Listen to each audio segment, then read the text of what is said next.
29 मई को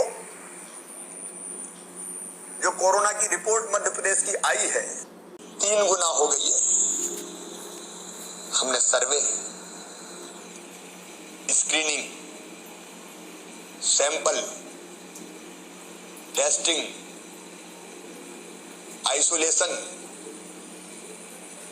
इलाज का प्रबंध,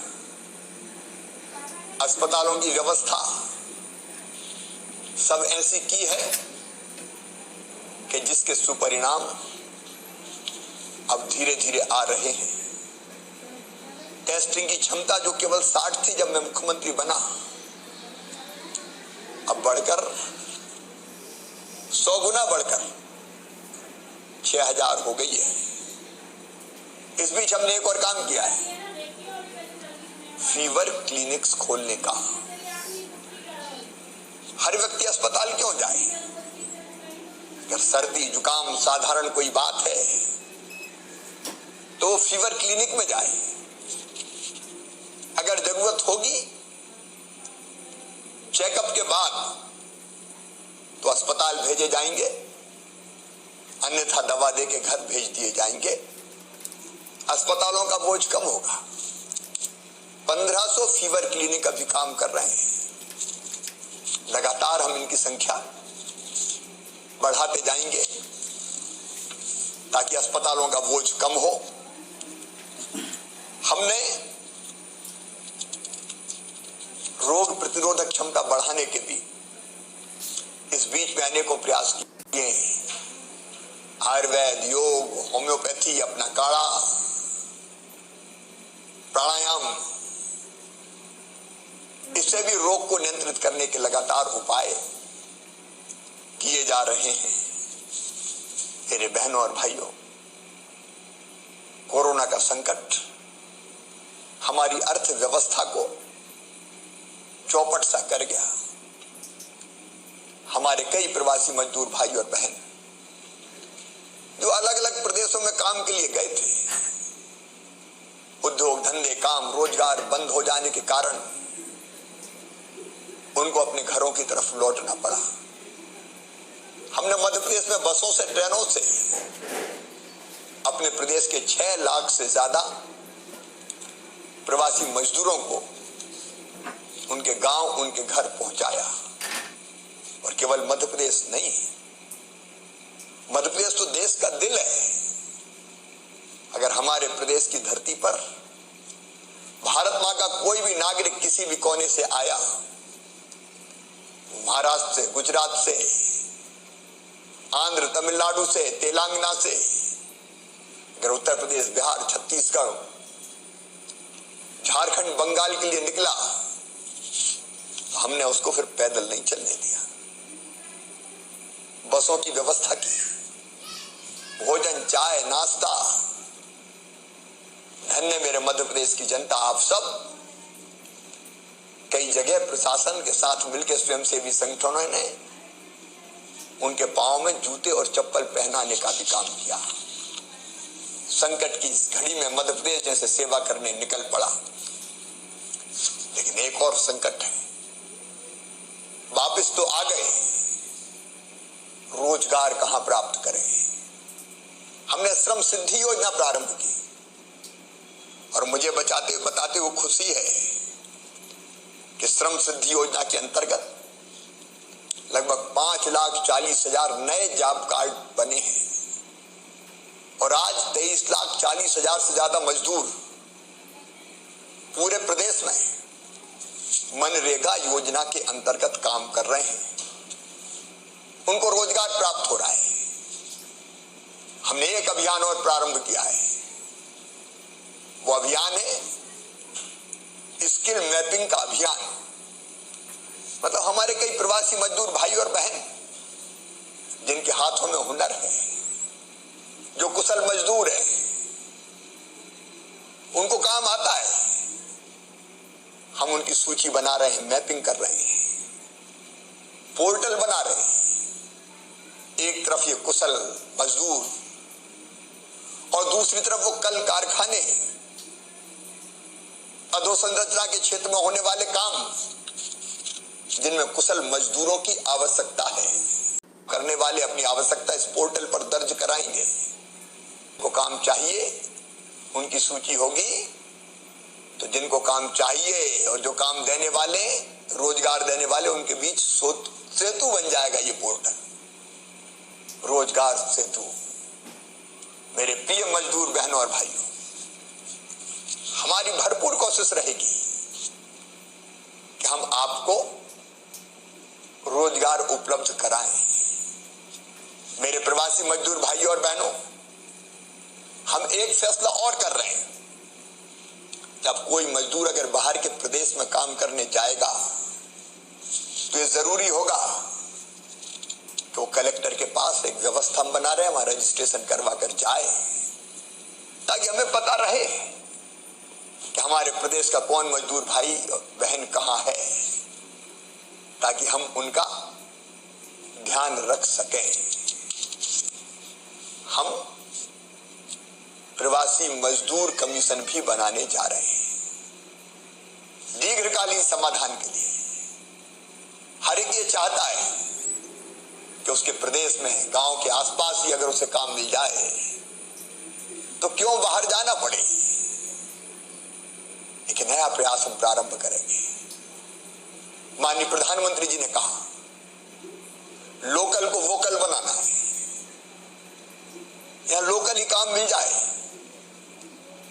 इसके लिए कुटीर उद्योग, ग्रामोद्योग, लघु उद्योगों का जाल बिछे और वहां मेरे मजदूर भाइयों और बहनों को काम मिल जाए।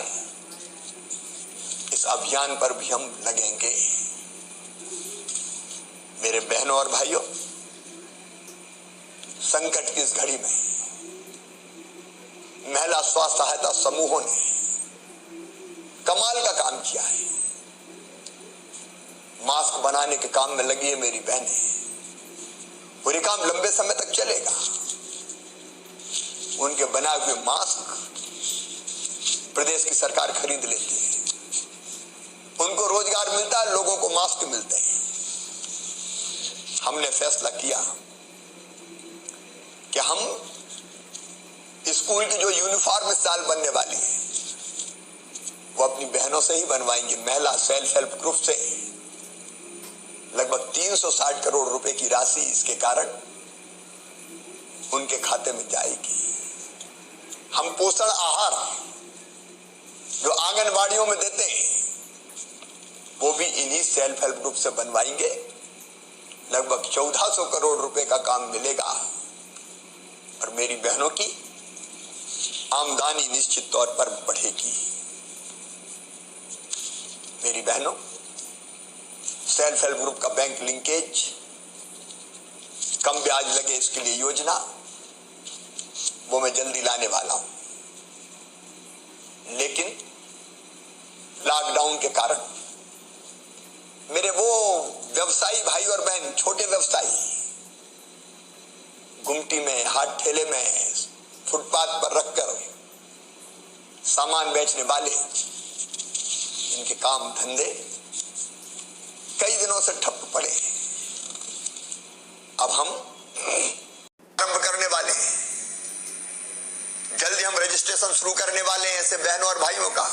हाथ ठेले, फुटपाथ, छोटी गुमटी, नाई भाई, दर्जी भाई, छोटे छोटे व्यवसाय में लगे लोग जिनका काम धंधा चौपट हो गया है, उनको 10,000 रुपए तक की राशि